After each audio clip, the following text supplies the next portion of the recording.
Sinimulan na ng Kamara ang investigasyon sa paglabag umano ni Davao Congressman Pantaleon Alvarez sa kanilang Code of Conduct. Kasunod yan ang pag-uudyok umano niya sa militar na bawiin na ang suporta kay Pangulong Bongbong Marcos. Nasa frontline ng balitang yan si Marian Enriquez.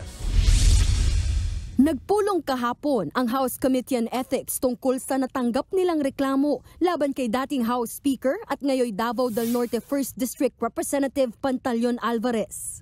Reklamong paglabag sa Code of Conduct ng House of Representatives ang inihain ni Tagum City Mayor Ray Uy laban kay Alvarez.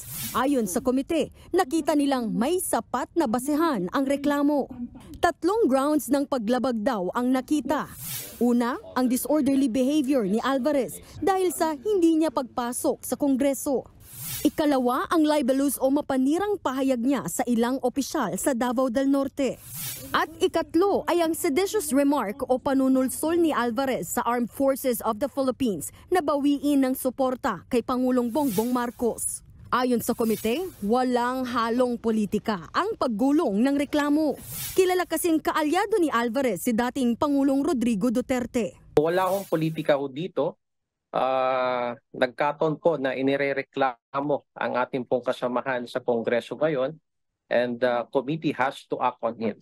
Magpapadala ng notice ang komite sa opisina ni Congressman Alvarez at meron siyang 10 araw para sagutin ang reklamo. Magkakaroon muli ng pagdinig oras na matanggap ng komite ang sagot at paliwanag ni Alvarez. Ayon sa Ethics Committee, ang investigasyon ay babala sa lahat ng mambabatas. We are bound by the rules, Code of Conduct of the House of Representatives. We have to act appropriately, in public, with respect to our actions, utterances, speeches, because again, freedom of speech is not absolute. As the saying goes, public office is a public trust.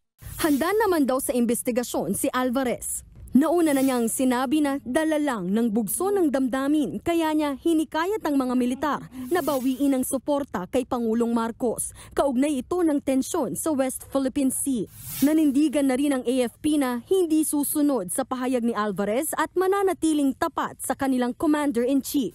Nauna na rin pinaiimbestigahan ng Department of Justice ang panawagan ni Alvarez sa mga militar kung maituturing itong sedisyon o rebelyon. Nagbabalita mula sa Frontline, Marian Enriquez, News 5. Mga kapatid, Julius Babaw po. Iba na ang may alam at may pakialam sa panahon ngayon. Para sa Frontline ng mga balita, mag-follow at mag-subscribe sa social media pages ng News 5.